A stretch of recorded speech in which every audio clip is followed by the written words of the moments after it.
Angin malam di desa Tirtawangsa selalu membawa aroma tanah busuk, dan sesekali bisikan aneh yang konon hanya bisa didengar oleh mereka yang ditakdirkan. Malam itu, Roni, seorang pemuda urban yang baru pindah untuk mengurus warisan kakeknya, merasa bulu kuduknya merinding. Ia mengabaikannya, menganggapnya hanya kelelahan setelah seharian membereskan rumah tua peninggalan kakeknya, Karto. Jendela kamar Roni yang menghadap ke kebun belakang sesekali bergetar pelan, seolah ada sesuatu yang mencoba masuk. Di kejauhan gonggongan anjing saut menyahut, memecah kesunyian yang mencekam. Biasanya Roni tak terlalu memedulikan hal-hal mistis, apalagi ia besar di kota besar yang serba logis. Namun di Tirtawangsa ini, sepertinya logika saja tak cukup. Cuma angin, gumamnya mencoba meyakinkan diri. Ia menarik selimut lebih tinggi, berharap bisa segera terlelap dan melupakan perasaan tak nyaman yang mulai merayap dalam hatinya. Namun bisikan itu seolah semakin jelas, berputar-putar di kepalanya, membawa serta aroma melati yang entah dari mana. Ada sesuatu yang tak beres, dan Roni merasakan itu jauh di dalam lubuk hatinya. Malam di Tirtawangsa baru saja dimulai. Pagi harinya suara deru mesin diesel mengganggu tidur Roni. Ia melirik jam, pukul 7 pagi. Terlalu pagi untuk tetangga baru, pikirnya. Namun suara itu semakin mendekat, dan tak lama kemudian sebuah truk pengangkut material berhenti tepat di depan pagar rumah kakeknya. Seorang sopir bertubuh tambun dengan topi lusuh menutupi sebagian wajahnya turun dari kemudi. Ia menyerahkan selembar kwitansi yang sudah lusuh dan menunjuk ke tumpukan genteng berwarna merah bata yang sudah diturunkan rapi di halaman depan. Pesanan atas nama Bapak Karto, katanya singkat, suaranya serak. Roni mengerutkan kening. Maaf Pak, sepertinya ada kesalahan. Kakek saya, Karto, sudah meninggal beberapa minggu yang lalu. Sopir itu tak bergeming, ia hanya menunjuk kwitansi lagi. Sudah dibayar lunas, Den. Ini pesanan lama, kami hanya mengantar. Tanpa menunggu jawaban Roni, sopir itu naik kembali ke truknya, memutar kemudi, dan melaju pergi meninggalkan Roni berdiri termangu di depan tumpukan genteng yang entah dari mana asalnya. Roni menatap genteng-genteng itu dengan perasaan aneh. Rumah kakeknya tak memerlukan genteng baru. Atapnya masih kokoh, tak ada kerusakan sedikit pun. Rasa bingung bercampur dengan sedikit kegelisahan mulai menjalar di benaknya. Ia mencoba melacak toko material yang tertera di kwitansi. Namun nama toko itu tidak dikenal di Tirtawangsa. Ini adalah awal dari sesuatu yang tidak bisa ia jelaskan. Roni menceritakan kejadian aneh pagi itu pada Bik Sumi, asisten rumah tangga kakeknya yang sudah sepuh. Wanita parubaya dengan rambut memutih dan kerutan di wajah itu sudah mengabdi pada keluarga Karto sejak Roni masih balita. Bik Sumi sedang menata bunga sedap malam di pas ruang tamu saat Roni datang menghampirinya. Bik, aneh sekali. Tadi ada truk kirim genteng ke sini. Katanya pesanan kakek. Padahal kakek sudah tiada, Bik. Kata Roni mencoba terdengar santai, tapi nada suaranya tak bisa menyembunyikan kegelisahan. Wajah Bik Sumi yang biasanya teduh seketika memucat. Tangannya yang keriput berhenti bergerak. Bunga sedap malam yang dipegangnya terjatuh. Matanya menatap genteng-genteng merah bata yang terlihat dari jendela dengan ngeri. Ia buru-buru mendekati Roni, berbisik dengan suara gemetar. Itu bukan pertanda baik, Den. Bukan pertanda baik sama sekali. Roni mengerutkan kening. Maksud Bik Sumi apa? Bik Sumi menoleh ke sekeliling, seolah takut ada yang mendengar. Dulu Den Karto pernah cerita, di desa ini ada desas-desus lama tentang pesugihan. Katanya kalau ada orang yang mau dijadikan tumbal, bakal dikirimi barang-barang aneh, barang-barang material seperti itu. Ia berhenti sejenak, menelan ludah. Beberapa orang di sini pernah mengalaminya. Setelah itu mereka meninggal beberapa hari kemudian. Roni mencoba menertawakan tahayul itu. Bik Sumi ini ada-ada saja. Itu kan cuma kebetulan. Tapi tawa itu terdengar hambar, bahkan di telinganya sendiri. Kegelisahan yang awalnya samar kini mulai menjalar, merasuki setiap sel dalam tubuhnya.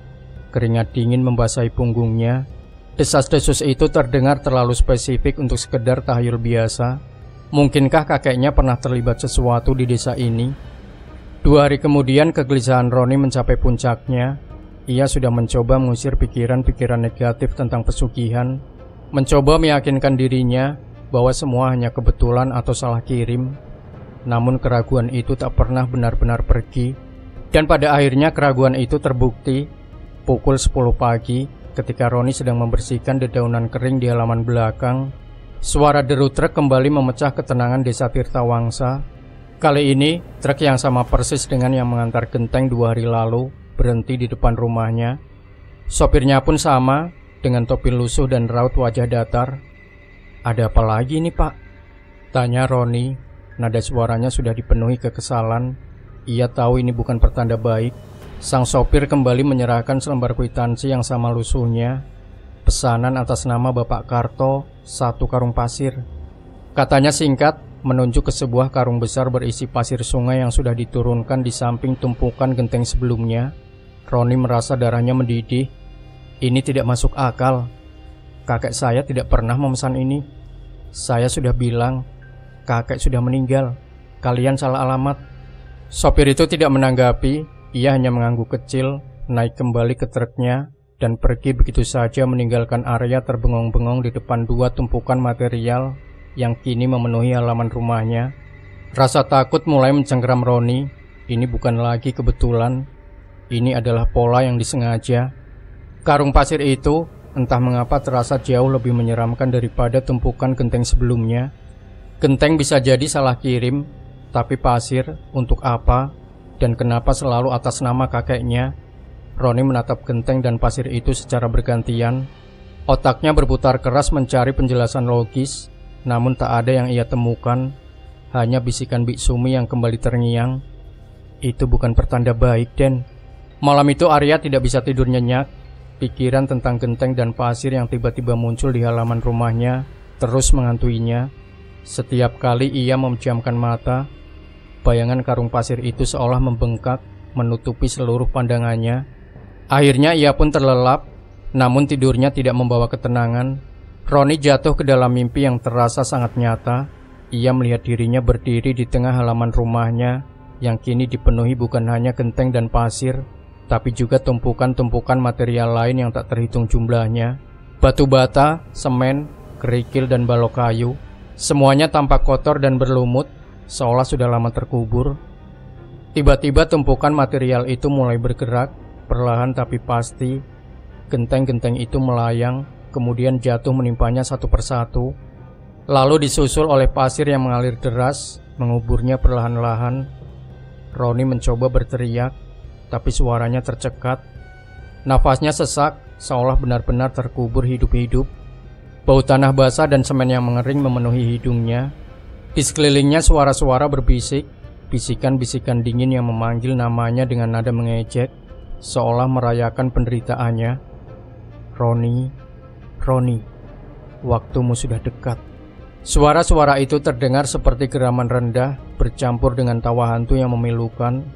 Roni mencoba meronta, tapi tubuhnya terasa lumpuh, terperangkap di bawah beban material yang semakin menumpuk. Ia terbangun dengan keringat dingin membanjiri tubuhnya. Jantungnya berdebar kencang, seolah hendak melompat keluar dari dadanya. Kegelapan kamar terasa mencekam. Bisikan-bisikan dari mimpinya seolah masih menggema di telinganya. Roni meraih ponselnya, menyalakan senter, dan menyapu pandangan ke sekeliling kamar. Semuanya normal, tapi rasa takut itu masih melekat, nyata dan mengerikan. Ia tahu, mimpi itu bukan sekadar bunga tidur.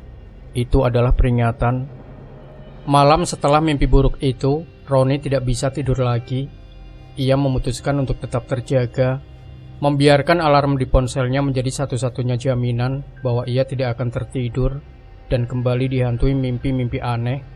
Rasa lelah sudah tidak ia rasakan, digantikan oleh kewaspadaan yang terus-menerus. Setiap suara kecil di luar rumah membuatnya tersentak. Fajar menyingsing dengan lambat, membawa cahaya remang-remang yang sedikit meredakan ketegangan Roni. Ia memutuskan untuk membuat kopi hangat, mencoba menenangkan sarafnya yang tegang. Saat ia membuka pintu depan, pandangannya langsung tertuju pada sebuah kotak kardus coklat yang tergeletak tepat di ambang pintu. Kotak itu tampak biasa saja, tidak ada label pengirim, tidak ada alamat, Bahkan tidak ada kwitansi yang memberinya petunjuk. Dengan jantung berdebar kencang, Roni mengambil kotak itu. Rasanya ringan, namun ada bunyi gemerincing pecah-pecahan di dalamnya. Perlahan ia membuka kotak tersebut. Isinya adalah pecahan-pecahan keramik berwarna biru tua. Bukan pecahan yang rapi, melainkan kepingan-kepingan tajam dengan sudut yang runcing, seolah sengaja dihancurkan. Beberapa keping bahkan masih memiliki sisa-sisa pola bunga yang tidak lengkap. Roni menjatuhkan kotak itu. Pecahan keramik berhamburan di teras, memantulkan cahaya matahari pagi yang baru muncul. Ia mundur selangkah, nafasnya tercekat. Ini bukan lagi sekadar kesalahan pengiriman atau kebetulan. Ini adalah pesan yang sangat jelas dan menakutkan. Tidak ada sopir truk, tidak ada kwitansi, hanya sebuah kotak berisi keramik pecah yang ditinggalkan begitu saja di depan pintunya. Seolah-olah seseorang ingin memastikan ia tahu bahwa mereka tahu tentang dirinya, tahu di mana ia tinggal, dan bahwa ancaman ini semakin dekat. Ketakutannya kini berubah menjadi kepanikan yang mendalam. Roni menyadari ia berada dalam bahaya serius. Ia harus mencari tahu apa yang sebenarnya terjadi sebelum terlambat. Kepanikan Roni mencapai titik didih. Tidak ada lagi ruang untuk menyangkal. Ini bukan tahayul belaka. Ada sesuatu yang nyata dan jahat yang mengancamnya. Ia tahu ia tidak bisa menghadapinya sendirian. Biksumi, meski tahu banyak, terlalu takut untuk bertindak. Roni membutuhkan seseorang yang lebih berani, seseorang yang bisa memberikan perspektif lain. Ia teringat pada Pak Lurah Hadi. Pak Lurah Hadi adalah sosok tetua desa yang dihormati, dikenal karena kebijaksanaan dan ketenangannya. Rumahnya sederhana, namun terawat baik, terletak di tengah desa. Roni memutuskan untuk menemuinya, meskipun ia tidak yakin apakah Pak Lurah akan percaya ceritanya yang terdengar gila. Ketika Roni tiba, Pak Lurah Hadi sedang duduk di teras rumahnya, menyeruput kopi dan membaca koran lama. Wajahnya yang damai berubah sedikit terkejut melihat Roni datang dengan wajah pucat dan mata bengkak karena kurang tidur. "Ada apa, anak Roni? Pagi-pagi begini sudah tampak gelisah," sapa Pak Lurah dengan suara lembut. Roni tak buang waktu. Ia menceritakan semuanya, dari pengiriman genteng, pasir, mimpi buruknya, hingga temuan keramik pecah pagi itu. Ia berbicara dengan cepat, nafas terengah-engah, mencoba menyampaikan setiap detail dengan jelas.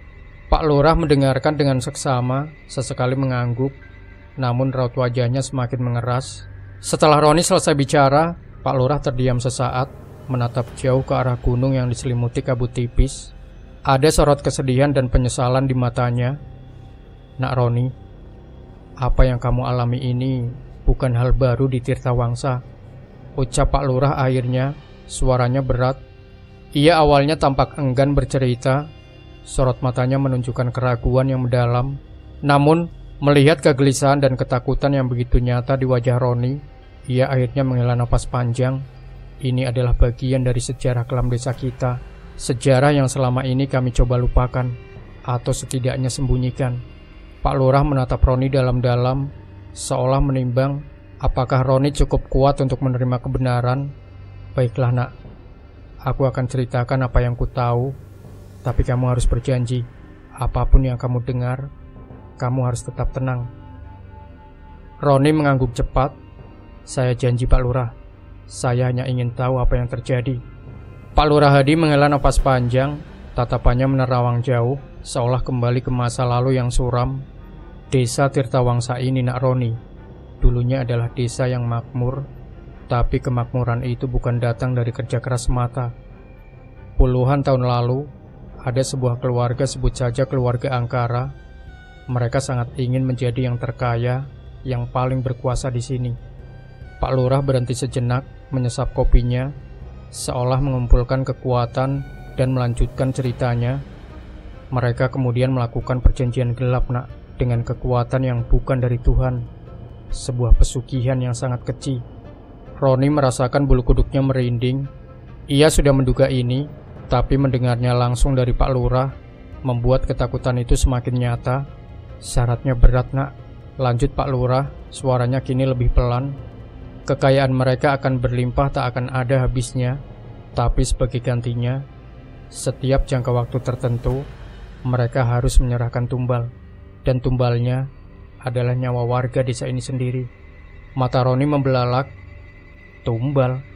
Iya nak, dan cara mereka memilih tumbalnya persis seperti yang kamu alami. Calon tumbal akan dikirimi barang-barang material. Awalnya mungkin hanya 1 atau 2 jenis, seperti genteng atau pasir. Tapi semakin banyak barang yang datang, semakin dekat pula ajalnya.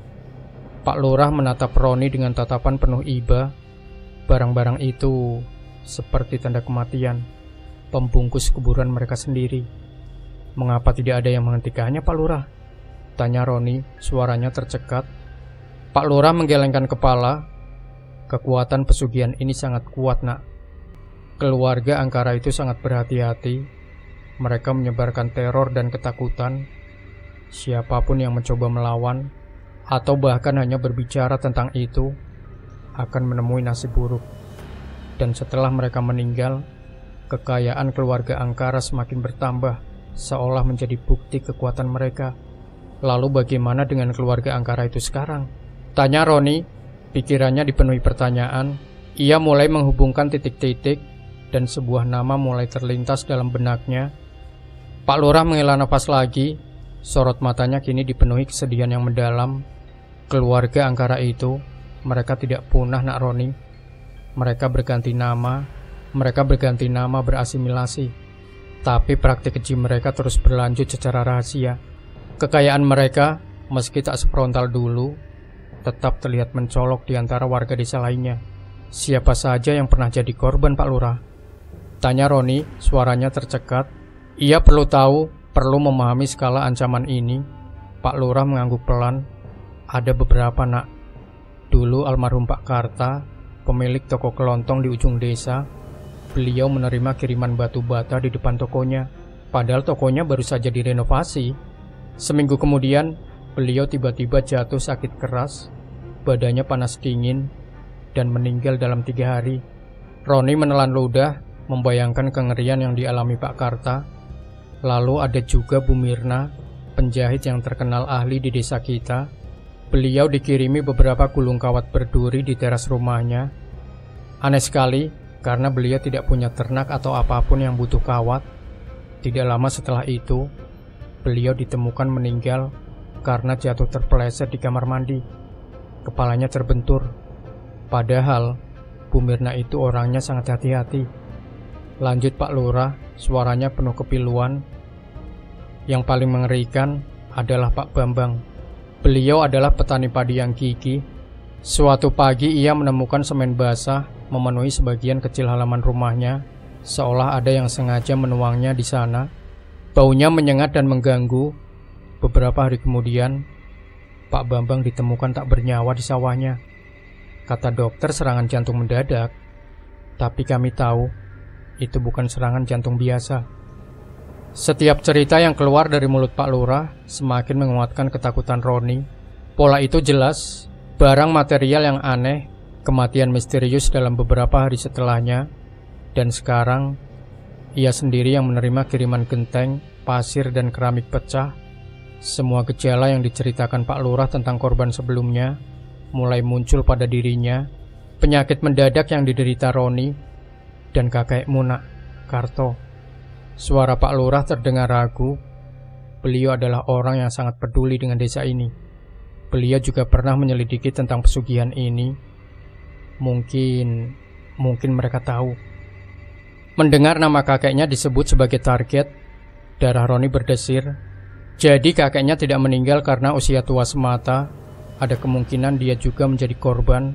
Roni kini tahu, ia bukan hanya melawan untuk dirinya sendiri, tapi juga untuk mengungkap kebenaran di balik kematian kakeknya dan para korban lainnya. Pertanyaan tentang siapa dalang di balik pesugihan ini semakin mendesak. Kata-kata Pak Lurah tentang kakeknya yang mungkin menjadi target membuat pikiran Roni kalut. Ia mencoba mengingat kembali setiap detail percakapannya dengan kakeknya sebelum ia meninggal, mencari petunjuk yang mungkin ia lewatkan, namun semua samar. Yang jelas, sekarang ada motivasi lebih dari sekadar menyelamatkan diri. Ia harus mengungkap kebenaran di balik kematian kakeknya. Setelah meninggalkan rumah Pak Lurah, Roni memutuskan untuk mengamati warga desa. Ia berjalan menyusuri jalan setapak. Matanya jelalatan mengamati setiap rumah dan setiap wajah yang ia temui. Ia mencari keluarga yang tampak sangat makmur, yang kekayaannya terasa tidak wajar di tengah kesederhanaan desa. Pandangannya akhirnya terhenti pada sebuah kompleks rumah yang paling megah di Tirtawangsa. Dikelilingi tembok tinggi dan gerbang besi tempa yang kokoh, rumah itu adalah milik keluarga Hartono. Mereka dikenal sebagai pemilik perkebunan kopi terbesar di desa yang kekayaannya seolah tak ada habisnya. Tanah mereka terbentang luas, dan setiap kali panen, mereka selalu mendapatkan hasil yang luar biasa. Bahkan saat desa lain mengalami gagal panen, keluarga Hartono memang selalu menjaga jarak dari warga desa lainnya. Mereka jarang bersosialisasi di acara-acara desa, dan anak-anak mereka bersekolah di kota besar. Ada semacam aura eksklusif yang mengelilingi mereka, membuat warga desa enggan mendekat. Roni teringat percakapan Bik Sumi yang sesekali menyebut keluarga Hartono dengan nada berhati-hati, seolah ada sesuatu yang tidak boleh dibicarakan terang-terangan. Sekarang, kepingan-kepingan mulai tersambung. Apakah keluarga Hartono adalah penerus dari keluarga angkara yang disebutkan Pak Lurah? Apakah kekayaan mereka yang mencolok itu berasal dari perjanjian gelap dengan tumbal nyawa? Malam harinya Roni duduk di teras rumahnya, menatap kegelapan di kejauhan, ke arah di mana rumah keluarga Hartono berdiri. Ia tahu kecurigaannya mungkin berbahaya, tapi ia tak punya pilihan lain. Ia harus menyelidiki keluarga itu, mencari bukti yang bisa mengonfirmasi dugaan mengerikan ini. Ada firasat kuat yang mengatakan padanya bahwa jawaban atas semua misteri ini terletak di balik tembok-tembok megah milik keluarga Hartono. Roni tahu, mengandalkan spekulasi saja tidak cukup. Ia butuh bukti. Dengan kecurigaan yang menguat terhadap keluarga Hartono, ia memutuskan untuk bertindak. Ia tidak bisa langsung menyerbu rumah mereka, tentu saja itu akan terlalu berbahaya. Jadi Roni memilih jalan lain, mengamati. Selama 2 hari berikutnya Roni menyusun rencana. Ia akan mengikuti salah satu anggota keluarga Hartono secara diam-diam. Ia memfokuskan perhatiannya pada Raka Hartono, putra bungsu keluarga itu. Raka sering terlihat keluar masuk rumah dengan mobil mewahnya, namun ia selalu sendirian dan tampak tertutup. Roni memilihnya karena Raka terlihat paling mudah dilacak. Pada hari ketiga, kesabarannya membuahkan hasil. Menjelang senja, Roni melihat Raka keluar dari gerbang rumahnya dengan mengendarai mobil jeep hitam. Roni yang sudah siap dengan motor metik kakeknya segera mengikuti dari kejauhan, menjaga agar tidak terlalu dekat dan tidak terlalu jauh. Raka melaju ke arah pinggir desa, menuju jalan setapak yang jarang dilalui, masuk ke dalam area hutan yang lebih lebat. Jantung Roni berdebar kencang, firasatnya mengatakan ia akan menemukan sesuatu. Ia memarkir motornya di balik semak-semak lebat dan melanjutkan perjalanan dengan berjalan kaki, mengendap-endap di antara pepohonan yang menjulang tinggi. Udara di hutan terasa lebih dingin, dan suara-suara binatang malam mulai terdengar. Kemudian ia melihatnya di sebuah lapangan kecil yang tersembunyi di tengah hutan, dikelilingi pohon beringin tua yang akarnya menjuntai ke tanah. Raka berdiri di depan sebuah batu datar yang menyerupai altar. Di sampingnya berdiri sosok lain yang diselimuti jubah hitam dari kepala hingga kaki, membuat identitasnya benar-benar tersembunyi. Roni bersembunyi di balik semak-semak, mencoba melihat dan mendengar apa yang terjadi. Ia melihat Raka meletakkan sebuah bungkusan kecil di atas altar batu. Sosok berjubah hitam itu mengangkat tangannya, mengucapkan mantra-mantra dalam bahasa yang Roni tidak pahami, namun terdengar aneh dan menyeramkan. Api kecil menyala di atas altar, mengeluarkan asap yang berbau aneh, seperti campuran kemenyan dan sesuatu yang busuk. Itu adalah ritual, Roni yakin, dan ritual itu pastinya berkaitan dengan pesugihan yang disebutkan Pak Lurah. Rasa takut yang bercampur aduk dengan kemarahan memenuhi dirinya. Ia kini memiliki bukti, setidaknya bukti visual, bahwa keluarga Hartono terlibat dalam sesuatu yang gelap. Tapi siapa sosok berjubah hitam itu? Dan apa sebenarnya isi bungkusan yang Raka letakkan di altar? Roni tahu, ia harus mencari tahu lebih banyak. Setelah menyaksikan ritual mengerikan di hutan, Roni kembali ke rumah dengan perasaan campur aduk antara takut, marah, dan penasaran yang membuncah. Otaknya bekerja keras mencoba menghubungkan setiap petunjuk yang ia miliki. Ia yakin bahwa Raka dan sosok berjubah hitam itu adalah bagian dari praktik pesugihan yang sama yang telah mengincar dirinya dan mungkin juga kakeknya. Malam itu Roni tidak bisa beristirahat. Ia terus memikirkan apa yang ia lihat. Aroma asap aneh dari ritual itu seolah masih tercium di hidungnya, dan bisikan mantra-mantra asing itu terus terngiang. Ia duduk di ruang tamu yang temaram, memandang tumpukan genteng dan karung pasir di halaman yang kini terasa seperti monumen ancaman. Tiba-tiba, pandangannya tertuju pada sebuah lemari kayu tua di sudut ruang tamu yang selama ini ia abaikan.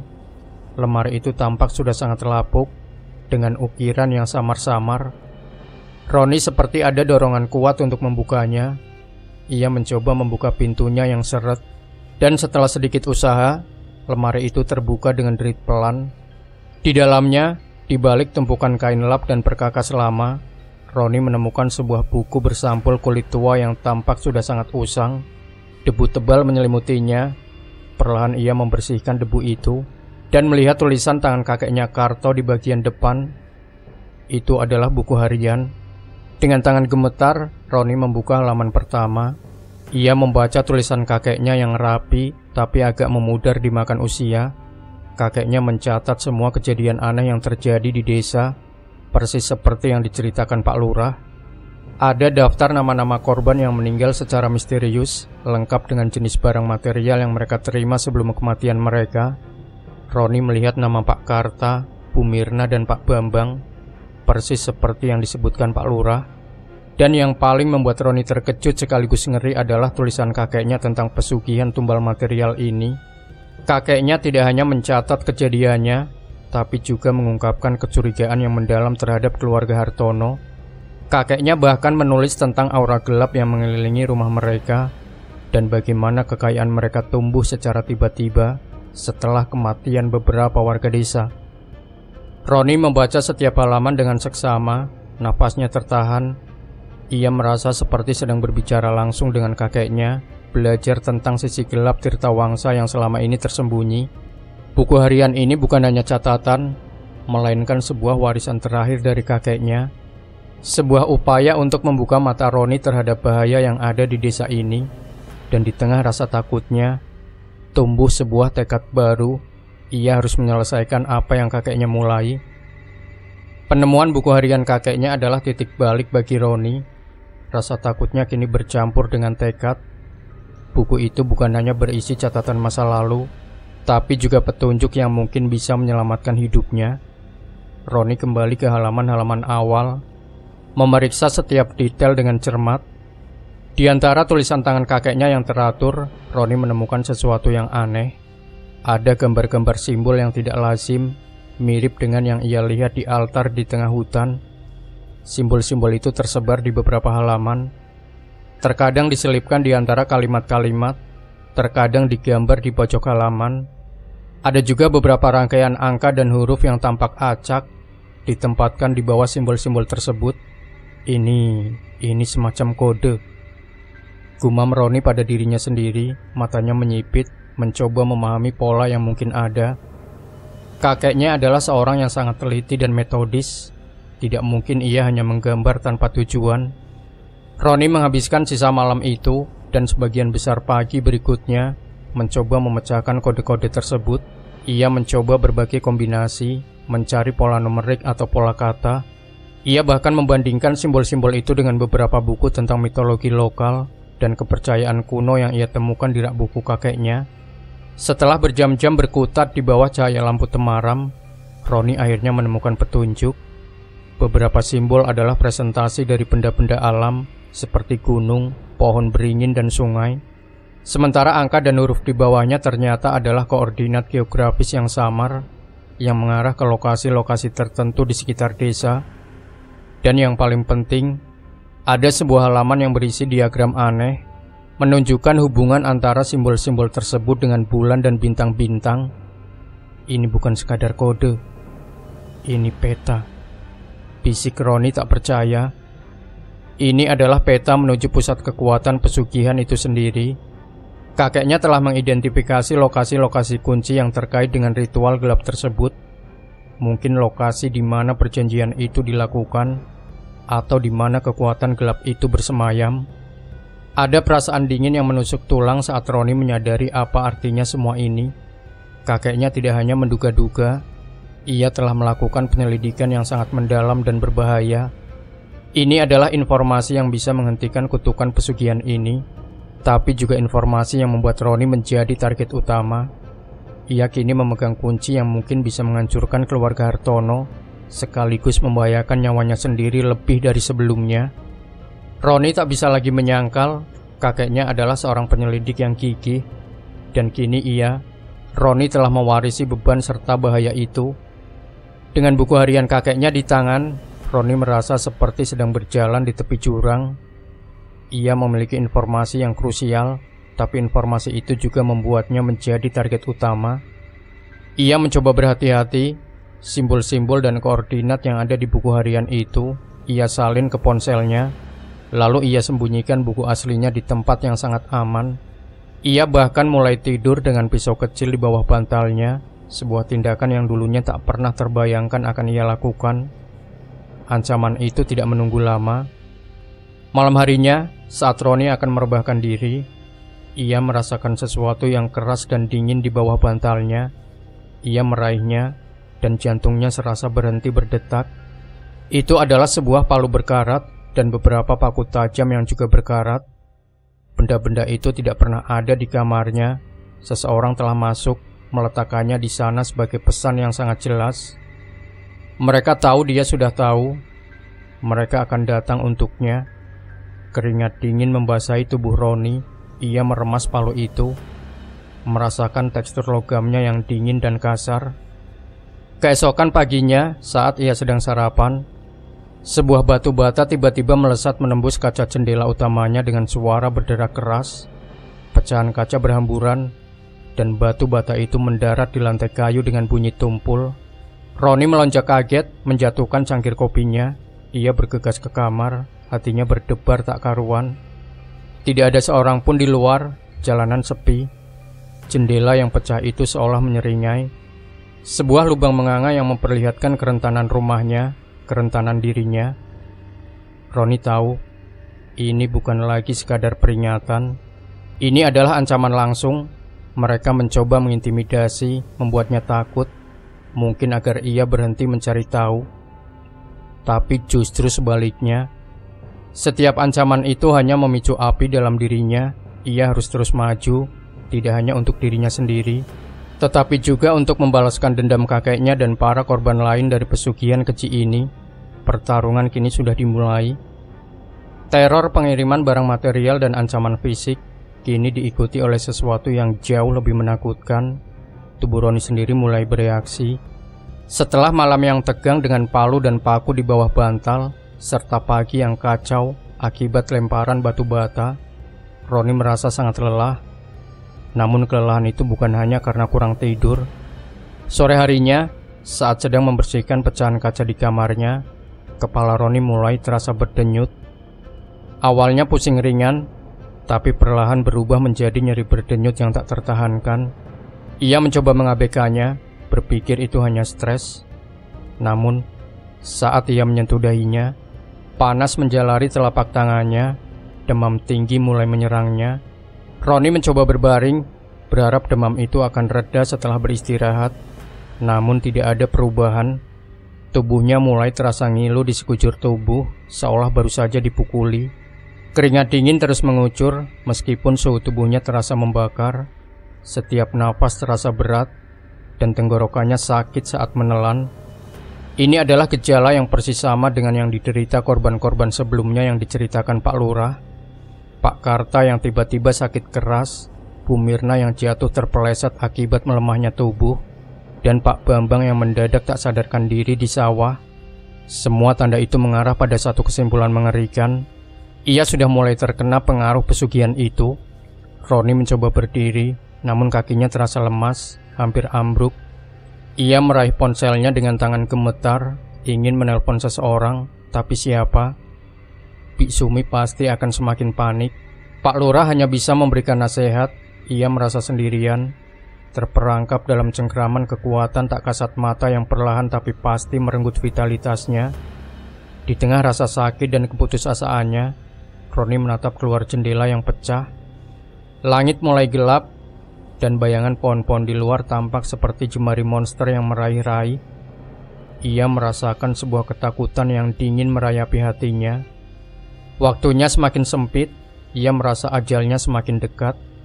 Jika ia tidak menemukan cara untuk menghentikan ini segera, ia akan menjadi tumbal berikutnya dari tumbal material. Demam Roni semakin menjadi-jadi, seluruh tubuhnya menggigil, dan setiap gerakan terasa seperti tusukan jarum. Ia sudah tak makan sejak semalam, hanya bisa menelan sedikit air. Harapan mulai menipis, seolah ia benar-benar sedang menunggu gilirannya menjadi tumbal. Tiba-tiba terdengar ketukan pelan di pintu. Roni dengan sisa tenaganya merangkak ke arah pintu. Saat ia membukanya sedikit, ia melihat siluet seorang wanita muda berdiri di teras. "Roni, apa kau baik-baik saja?" Suara itu ramah, khawatir. Itu adalah Mia. Mia adalah seorang mahasiswi antropologi dari salah satu universitas di Yogyakarta yang sedang melakukan penelitian di lapangan Desa Tirtawangsa. Roni pernah bertemu dengannya beberapa kali di balai desa. Saat Mia mewawancarai warga tentang legenda lokal dan tradisi kuno, Roni mengingat Mia sebagai gadis cerdas, dengan mata ingin tahu dan senyum yang tulus. Melihat kondisi Roni yang sangat buruk, Mia tidak menunggu izin. Ia menerobos masuk, matanya membelalak kaget. "Astaga Roni, kau sakit sekali. Wajahmu pucat pasi dan kau demam tinggi." Roni hanya bisa mengangguk lemah, bersandar di dinding. Aku tidak tahu harus bagaimana, Mia. Ini bukan demam biasa." Mia dengan sigap meletakkan tangannya di dahi Roni. "Panas sekali. Kau harus segera minum dan istirahat." Ia melihat sekeliling, menyadari kekacauan di rumah Roni, termasuk pecahan kaca dan tumpukan material di luar. Ada apa ini? Apa yang terjadi? Roni, meskipun enggan awalnya, akhirnya menceritakan semuanya.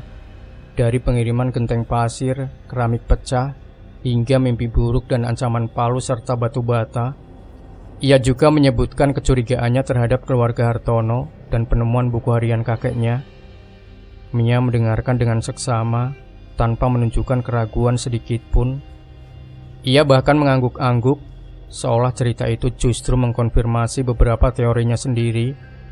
Sebagai seorang yang mempelajari budaya dan kepercayaan lokal, Mia tidak menertawakan hal-hal yang tidak bisa dijelaskan secara logis. "Aku percaya padamu, Roni," kata Mia dengan tegas, menatap mata Roni. "Aku sudah mendengar banyak cerita serupa selama penelitianku, meskipun tidak sejelas ini. Ini memang terdengar seperti pesugihan tumbal yang diceritakan beberapa warga sepuh kepadaku, dan aku yakin kakekmu mencoba mengungkapnya." Mendengar Mia percaya padanya, Roni merasakan sedikit kelegaan yang sudah lama tidak ia rasakan. Ada seseorang yang memahami dan tidak menganggapnya gila. "Kita harus melakukan sesuatu," kata Mia lagi, suaranya penuh tekad. "Aku akan membantumu. Pengetahuan kakekmu dan penelitianku mungkin bisa jadi kunci untuk menghentikan ini." Dukungan Mia yang tak terduga namun sangat berarti memberikan Roni secercah harapan. Ia tidak lagi sendirian dalam kegelapan ini. Mungkin dengan bantuan Mia, mereka bisa melawan kekuatan jahat yang mengancam Tirtawangsa. Mia segera bertindak dengan cekatan. Ia mengompres dahi Roni dan memberinya paracetamol yang ia bawa di tasnya. Meskipun masih demam, kehadiran Mia memberinya kekuatan. Mereka berdua duduk di meja ruang tamu dengan buku harian kakek Roni terhampar di antara mereka. "Buku ini luar biasa, Roni," gumam Mia, matanya berbinar saat menelusuri tulisan tangan dan simbol-simbol aneh.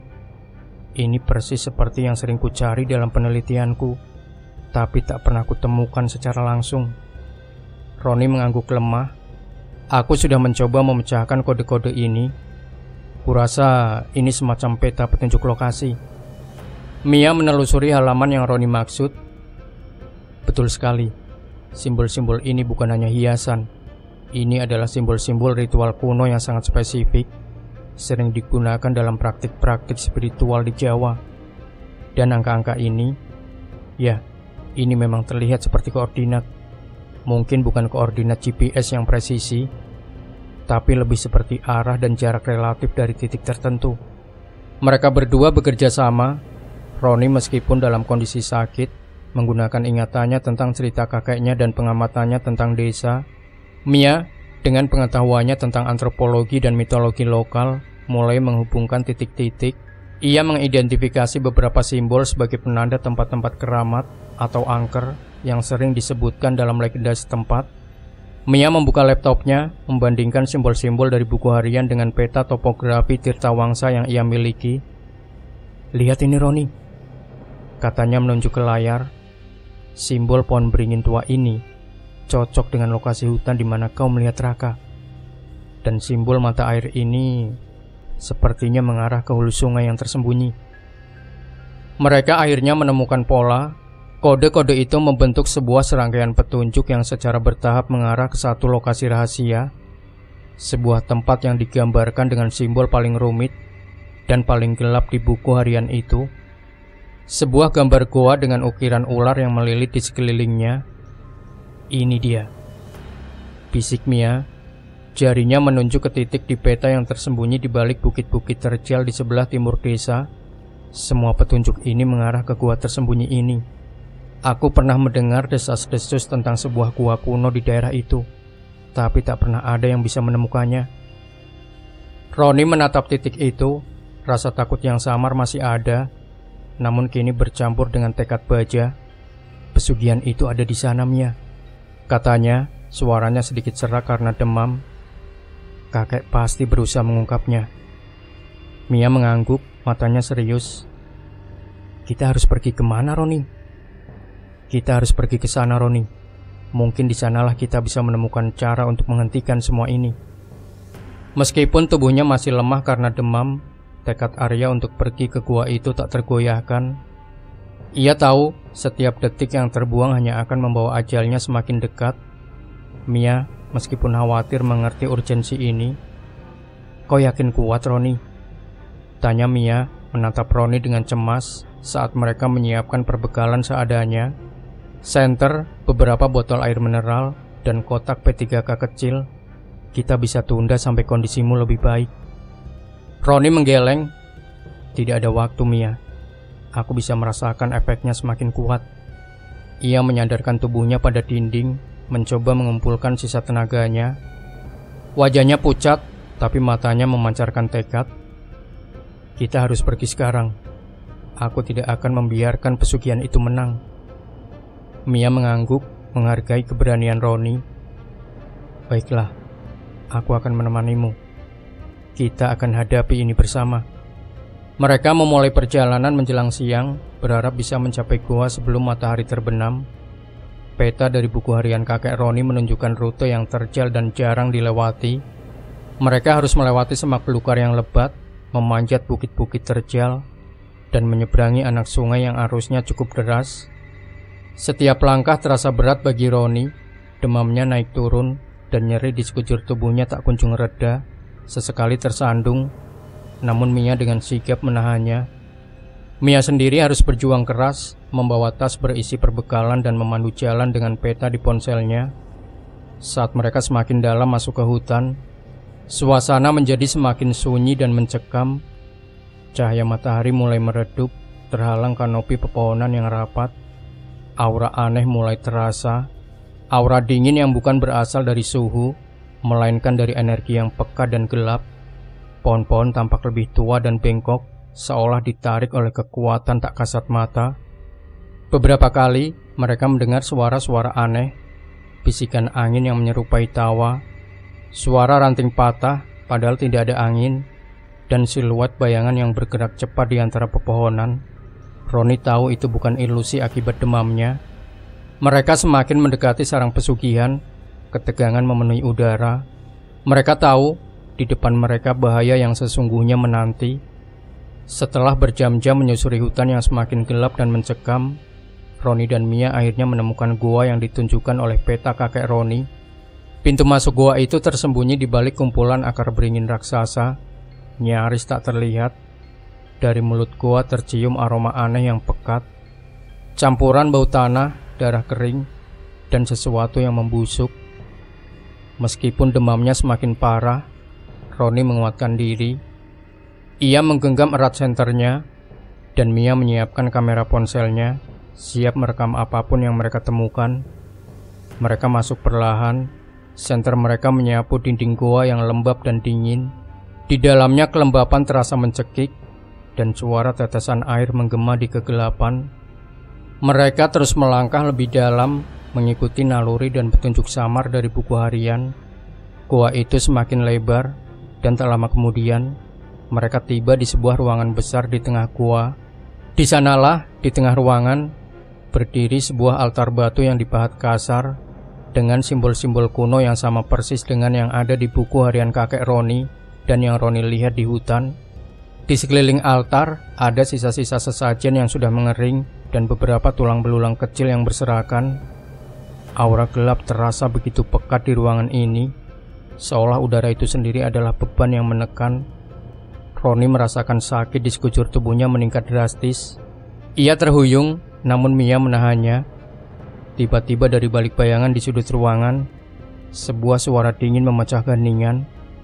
Kalian datang juga rupanya. Roni dan Mia menoleh. Di sana di balik pilar batu muncul Raka Hartono. Wajahnya kini tidak lagi dingin dan angkuh, melainkan dipenuhi seringnya licik. Dan di sampingnya berdiri sosok berjubah hitam yang Roni lihat di hutan. Sosok itu jauh lebih tinggi dan besar daripada yang ia bayangkan, memancarkan aura kekuatan yang menakutkan. Jadi kau menemukan jalan ke sini, kata Raka melangkah maju. Penyelidikan kakekmu memang tidak sia-sia, tapi itu juga yang membawamu ke sini, ke kematianmu sendiri. Sosok berjubah hitam itu mengangkat tangannya, dan tiba-tiba angin kencang berembus di dalam goa, memadamkan senter mereka. Ruangan menjadi gelap gulita, hanya disinari cahaya samar dari sebuah obor yang entah sejak kapan menyala di dekat altar.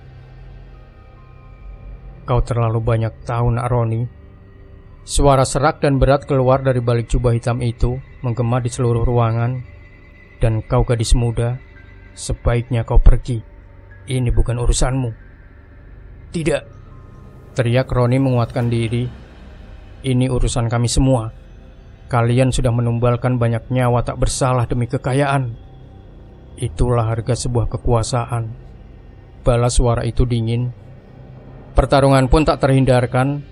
Bukan pertarungan fisik dengan senjata, melainkan pertarungan spiritual. Kekuatan gelap yang dipancarkan sosok berjubah itu serasa mencekik, mencoba merasuki pikiran dan tubuh Roni. Rasa sakit di tubuh Roni semakin intens, seolah ada ribuan jarum menusuknya. Ia tahu inilah puncak dari semua serangan yang ia terima. Ia harus melawan, atau ia akan menjadi tumbal berikutnya. Di tengah kegelapan goa yang mencekam, pertarungan spiritual mencapai puncaknya. Aura gelap yang dipancarkan sosok berjubah hitam itu terasa menghimpit, mencoba menelan Roni sepenuhnya. Rasa sakit di tubuhnya kian menjadi, seolah seluruh vitalitasnya disedot habis. Roni terhuyung nyaris tumbang, pandangannya mulai mengabur. Mia di sampingnya berusaha tetap teguh. Matanya tak lepas dari altar dan sosok berjubah itu, merekam setiap detail dengan panik. Menyerahlah, Nak Roni. Suara serak dari balik jubah itu menggelegar, memenuhi goa. Kau tidak akan bisa melawan. Kekuatan ini sudah ribuan tahun, jauh sebelum kau dilahirkan. Namun, di tengah kesakitan yang luar biasa, sebuah bisikan samar muncul di benak Roni. Bukan bisikan mantra gelap, melainkan sesuatu yang familiar, hangat dan menenangkan. Bisikan itu mengingatkannya pada kata-kata kakeknya yang sering ia baca di buku harian. Kekuatan sejati tidak datang dari kegelapan, melainkan dari cahaya yang ada di dalam diri. Dan sebuah kalimat lain yang terlintas, untuk menghancurkan kegelapan, kadang kau harus mengorbankan sebagian dari dirimu, memberikan cahaya itu sepenuhnya. Roni teringat pada simbol-simbol di buku harian yang Mia identifikasi sebagai kunci energi. Ada satu simbol yang ia abaikan karena tampak seperti lambang pengorbanan. Digambar dengan garis-garis siluet seorang manusia yang sedang membungkuk. Sekarang ia mengerti, itu bukan pengorbanan nyawa dalam arti mati, melainkan pengorbanan dalam arti melepaskan sesuatu yang sangat berharga dalam diri. Ia menatap Mia yang tampak ketakutan, namun tetap mencoba membantunya. Roni tahu ia tidak bisa mengorbankan Mia. Itu tidak akan ada artinya. Ini harus dari dirinya sendiri. Tidak akan, teriak Roni mengumpulkan sisa tenaganya. Ia tidak tahu apa yang harus ia korbankan. Kekayaan, hidupnya, itu terlalu ekstrim. Lalu sebuah ide muncul di benaknya. Sebuah pemahaman mendalam tentang apa yang dimaksud kakeknya dengan cahaya dari dalam. Itu bukan tentang kehilangan, melainkan tentang pelepasan. Roni memejamkan mata, memusatkan seluruh energinya dan menarik nafas dalam-dalam. Ia membayangkan semua rasa takut, kemarahan, keputusasaan, dan keinginan untuk menyerah yang selama ini menggerogoti dirinya. Ia mengumpulkan semua emosi negatif itu, semua beban yang ia pikul sejak teror ini dimulai. Dengan kekuatan tekad yang luar biasa, ia mulai melepaskan semuanya. Ia tidak lagi membiarkan ketakutan menguasai. Ia memilih untuk memancarkan cahaya keberanian, harapan, dan tekad untuk melindungi desa ini. Saat Roni melepaskan beban emosional itu, tubuhnya terasa ringan meski masih sakit. Demamnya tidak hilang, tapi ia merasa ada gelombang energi yang berbeda mengalir dalam dirinya. Energi yang berlawanan dengan kegelapan di sekelilingnya. Sosok berjubah hitam itu tampak terkejut, sedikit goyah. Kekuatan mereka yang bergantung pada ketakutan dan keputusasaan tiba-tiba sedikit melemah. Roni telah menemukan titik baliknya. Pengorbanan spiritual Roni melepaskan ketakutannya adalah kejutan telak bagi kekuatan gelap di dalam gua. Sosok berjubah hitam dan Raka Hartono tampak goyah. Aura mencekam yang mereka pancarkan sedikit memudar. Roni merasa energinya pulih, meskipun demamnya masih membakar tubuh. Ia tahu ini adalah kesempatan. Kalian tidak bisa terus bersembunyi di balik kegelapan, teriak Roni. Suaranya kini lebih kuat, menggema di dalam gua. Pesugihan kalian hanya membawa kehancuran. Kekayaan yang kalian miliki adalah darah dan air mata warga Tirtawangsa. Mia yang melihat perubahan pada Roni mengambil langkah berani. Ia mengeluarkan ponselnya, mengarahkan lampu senternya ke altar, dan mulai merekam. Semua ini akan terbongkar, serunya. Suaranya sedikit gemetar tapi tegas. Seluruh desa akan tahu apa yang kalian lakukan. Melihat Mia merekam, Raka panik. Hentikan dia, teriaknya pada sosok berjubah hitam. Sosok berjubah hitam itu menggeram marah. Ia mengangkat tangannya lagi, dan kali ini Roni merasakan serangan yang lebih kuat. Bukan lagi rasa sakit fisik, melainkan ilusi mengerikan. Yang menyerang pikirannya. Ia melihat wajah-wajah orang terdekatnya, Bik Sumi, Pak Lurah, bahkan Mia. Semuanya tersenyum sinis, mencemooh, mengatakan bahwa ia akan gagal, bahwa ia akan mati. Jangan percaya, teriak Mia seolah membaca pikirannya. Itu ilusi. Kekuatan mereka melemah jika kau tidak takut. Roni memejamkan mata, memusatkan perhatian pada simbol cahaya dari dalam yang ia pahami dari buku harian kakeknya. Ia membayangkan simbol itu bersinar terang di dalam dirinya, menyingkirkan bayangan-bayangan menakutkan itu. Ia ingat pesan kakeknya, cahaya kebaikan akan selalu menembus kegelapan. Ketika Roni membuka matanya kembali, ilusi-ilusi itu sirna. Ia melihat sosok berjubah hitam itu masih berdiri, namun kini dengan gerakan yang tidak teratur, seolah kekuatannya memang benar-benar berkurang. Gelombang energi negatif yang mereka pancarkan menjadi tidak fokus. Roni menyadari bahwa kunci untuk mengalahkan mereka bukanlah dengan bertarung secara fisik, melainkan dengan mematahkan sumber kekuatan mereka, yaitu kekuatan dan keputusasaan para korbannya. Cukup, teriak Roni. Ia mengambil segenggam pasir dari lantai gua yang kotor. Dengan sisa tenaganya, ia melemparkan pasir itu ke arah altar, tepat mengenai simbol-simbol kuno yang terukir. Bukan pasir biasa, melainkan pasir yang ia rasakan membawa aura aneh dari pengiriman di rumahnya. Dengan gerakan intuitif, Roni melafalkan nama-nama korban yang ia ingat dari buku harian kakeknya. Pak Karta, Bu Mirna, Pak Bambang. Saat pasir itu menyentuh altar, simbol-simbol kuno itu berkedip terang sesaat lalu meredup. Retakan kecil mulai muncul di permukaan altar batu. Sosok berjubah hitam itu berteriak nyaring, suara yang tidak manusiawi, penuh kemarahan dan rasa sakit. Kekuatan mereka mulai hancur. Ini adalah titik balik yang mereka nantikan.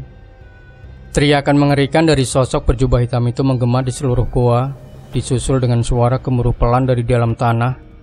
Retakan di altar batu semakin melebar, dan dari retakan itu muncul asap hitam yang berbau busuk. Raka Hartono jatuh berlutut, wajahnya pucat pasi, seperti kehilangan seluruh kekuatannya. Tidak mungkin. Siapa kau sebenarnya? Teriak Roni mengarahkan senternya ke sosok berjubah hitam yang kini tampak goyah, seolah tubuhnya mulai mencair.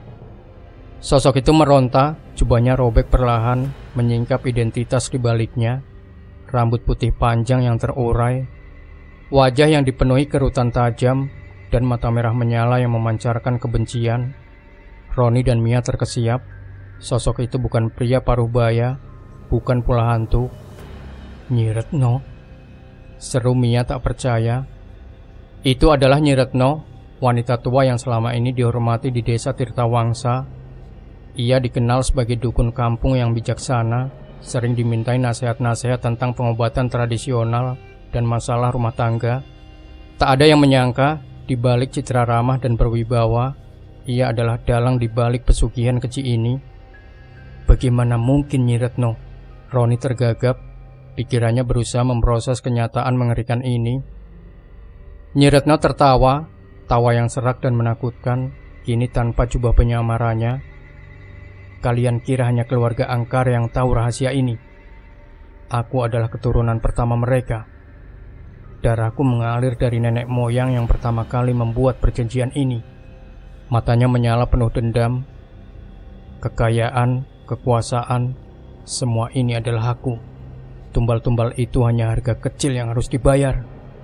Nyi Retno menjelaskan bahwa dialah yang meneruskan praktik pesugihan itu secara diam-diam selama bertahun-tahun, memanfaatkan kedok sebagai dukun baik hati untuk menutupi jejaknya.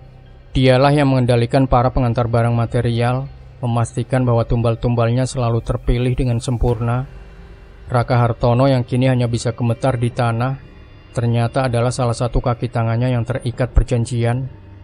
Kekayaan keluarga Hartono berasal dari pesugihan yang dikendalikan Nyi Retno, dengan imbalan bantuan mereka dalam melancarkan ritual dan mencari tumbal baru. Kakekmu, Karto, desis Nyi Retno menatap Roni dengan tatapan tajam. Dia terlalu banyak tahu. Dia hampir mengungkapku. Untungnya dia sempat menjadi tumbal terakhir yang kubuat sebelum aku merencanakan ritual besarmu. Pengakuan Nyi Retno merobek hati Roni. Kakeknya memang menjadi korban. Kemarahan meledak dalam diri Roni, memberinya kekuatan terakhir. Ia tidak hanya melawan untuk dirinya sendiri sekarang, tetapi juga untuk membalaskan kematian kakeknya dan semua korban tak berdosa lainnya. Pengakuan Nyi Retno menggema di dalam goa yang lembab, membuat Roni dan Mia merinding. Kemarahan Roni memuncak. Ia tidak akan membiarkan wanita tua keji ini terus merenggut nyawa tak bersalah. Demam yang masih membakar tubuhnya seolah terlupakan, digantikan oleh adrenalin dan tekad baja. Kau tidak akan bisa melanjutkan ini, Nyi Retno, teriak Roni, suaranya dipenuhi amarah. Semua akan berakhir di sini. Nyi Retno tertawa sinis. Bodoh, kau pikir bisa menghentikan kekuatan yang sudah mengikat desa ini selama berabad-abad? Ia mengangkat tangannya, dan kali ini Roni merasakan hawa dingin yang luar biasa menusuk tulangnya. Bayangan-bayangan hitam mulai menari di sekeliling Nyi Retno, membentuk pusaran kegelapan yang menakutkan. Mia yang melihat bahaya berteriak, Roni, ingat simbol kakekmu. Cahaya dari dalam, fokus pada itu. Roni memejamkan mata sesaat, mengingat kembali semua yang ia pelajari dari buku harian kakeknya dan perkataan Mia. Ia membayangkan simbol cahaya itu bersinar terang di dadanya, menolak kegelapan yang mencoba merasuk. Ia memusatkan semua niat baiknya, semua harapan untuk kedamaian desa Tirtawangsa. Ia teringat pada wajah Bik Sumi, Pak Lurah, dan semua warga desa yang telah hidup dalam ketakutan karena pesugihan ini. Dengan kekuatan tekad yang luar biasa, Roni membuka matanya. Ia melangkah maju, tangannya terulur ke arah Nyi Retno, bukan untuk menyerang secara fisik, melainkan untuk menyalurkan energi yang berlawanan dengan kegelapan. Ia mengucapkan nama-nama korban lagi, kali ini dengan nada penuh doa dan permohonan agar arwah mereka menemukan kedamaian. Saat Roni menyalurkan energinya, pusaran kegelapan di sekitar Nyi Retno mulai goyah. Nyi Retno menjerit kesakitan, suaranya melengking dan tidak wajar, seolah ada sesuatu yang terbakar di dalam dirinya. Retakan di altar batu semakin meluas, dan asap hitam yang keluar darinya semakin pekat, memenuhi gua dengan bau busuk yang menyesakan. Raka Hartono yang selama ini hanya bersembunyi di balik Nyi Retno, kini tampak terlepas dari kendali. Ia berteriak panik dan mencoba melarikan diri. Namun sebuah akar beringin yang entah dari mana muncul melilit kakinya membuatnya terjatuh. Nyi Retno ambruk di depan altar, tubuhnya mengejang, kekuatannya terkuras habis, dan wajahnya berubah mengerikan, kulitnya mengering, dan matanya meredup. Ia tidak lagi memiliki aura kejahatan yang mematikan. Dengan kekalahan Nyi Retno, kekuatan pesugihan itu runtuh. Gempa kecil mengguncang gua, membuat beberapa batu kecil berjatuhan. Asap hitam menghilang, digantikan oleh udara yang terasa lebih bersih meskipun masih lembab. Aura gelap yang mencekik selama ini perlahan-lahan menghilang, seolah ditarik paksa dari setiap sudut goa. Lampu senter Roni dan Mia kembali menyala dengan secara otomatis, menerangi ruangan yang kini terasa lebih lapang dan tidak lagi menakutkan. Teror tumbal material akhirnya mencapai titik akhirnya. Setelah kekalahan Nyi Retno, gua itu kembali sunyi, hanya menyisakan gemuruh samar dari reruntuhan di sekitarnya. Raka Hartono tergeletak tak berdaya, terlepas dari kendali Nyi Retno, tampak seperti boneka yang talinya putus. Roni dan Mia meskipun lelah dan masih syok, merasakan gelombang kegelapan yang luar biasa. Teror itu benar-benar berakhir. Roni masih merasakan sisa demam di tubuhnya, namun kini disertai dengan perasaan lega yang mendalam. Ia menatap Mia yang juga tampak kelelahan, namun matanya memancarkan kelegaan yang sama. Ini sudah berakhir, bisik Roni, suaranya serak. Mia mengangguk, lalu mengeluarkan ponselnya lagi. Kita harus segera melaporkan ini ke Pak Lurah. Dan Raka, dia harus mempertanggungjawabkan perbuatannya. Dengan sisa tenaga mereka menyeret Raka keluar dari goa dan kembali ke desa. Perjalanan pulang terasa lebih ringan, meskipun medan yang mereka lalui masih sama sulitnya. Saat tiba di desa, matahari sudah mulai terbenam, mewarnai langit dengan jingga. Pak Lurah Hadi terkejut sekaligus lega melihat Roni dan Mia kembali dengan selamat, apalagi saat melihat kondisi Raka yang mengenaskan. Setelah mendengar cerita lengkap dari Roni dan Mia, termasuk pengakuan Nyi Retno dan menemukan buku harian kakek Roni, Pak Lurah langsung mengambil tindakan. Nyi Retno yang ditemukan tak bernyawa di dalam goa beberapa saat kemudian adalah bukti nyata bahwa kekuatan pesugihan itu telah runtuh.